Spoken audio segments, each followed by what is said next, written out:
Urdu. Please welcome her with your clapping. میرے معتبر معزز اساتذہ گرام اور پیارے طالب علم ساتھیوں، السلام علیکم۔ آج میں انتہائی خوشی و فخر محسوس کر رہی ہوں کہ مجھ جیسے کم علم طالب علم کو آپ جیسے اہل علم و دانش کے سامنے بولنے کی اجازت ملی ہے۔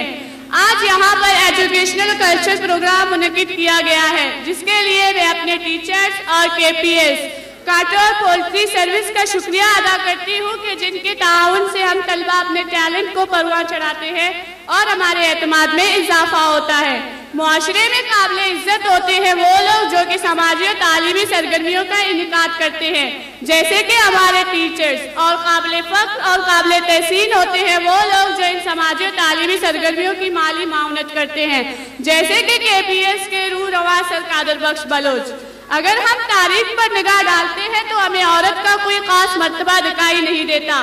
عورت ہر دور میں ہمیں مظلوم و محکوم دکھائی دیتی ہے، جس پر ظلم کے پہاڑ ٹوٹ رہے ہوتے ہیں۔ دین اسلام سے پہلے عورت کو زندہ دفنایا گیا اور اس کی کوئی سماجی حیثیت نہیں تھی۔ دین اسلام نے عورت کو ماں، بیٹی، بہن اور بہو کے روپ میں عزت و تکریم دی ہے اور اسے وراثت میں شریک کر کے برابری کا درجہ دیا ہے۔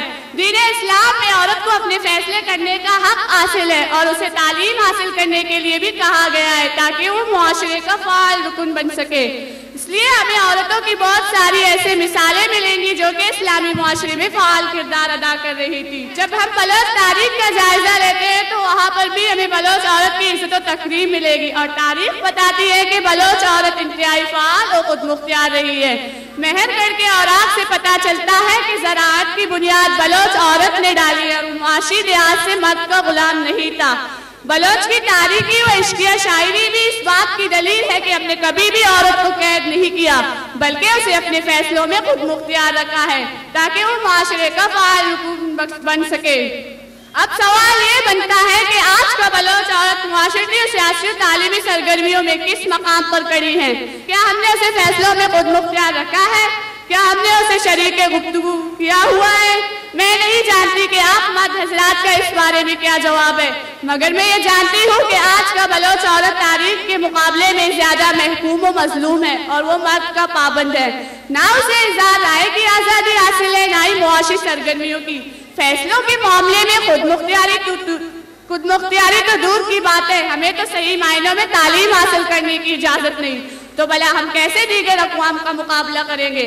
بلوچ عورت کے مقام کے لحاظ سے جب ہم تاریخ کا جائزہ لیتے ہیں اور موجودہ حالات سے اس کے مقام کا موازنہ کرتے ہیں تو ہمیں آنی، گوہر، توکلی، مہناز اور گراناز، بلو بیگم، افسانہ کے کردار معلوم ہوتے ہیں۔ کیونکہ آج کا بلوچ عورت قید ہے تو بھلا وہ سب کیسے اپنے فیصلوں میں آزاد تھے اور ان کی عزت و تکریم کی جاتی تھی؟ شکریہ۔ من یادیاں وطی گل زمینے، دو ربیدت ایمان و دینے، لفظاں تو پجارا پوشاک و دودمانا، من یادیاں وطی گل زمینے۔ عشت میرا بلوچ کیا بلوچ زال بولے بابتا گپ جن گیا، میرے گوش کی من کنفیوزاں پرچہ کے مچور جٹ بے گایا۔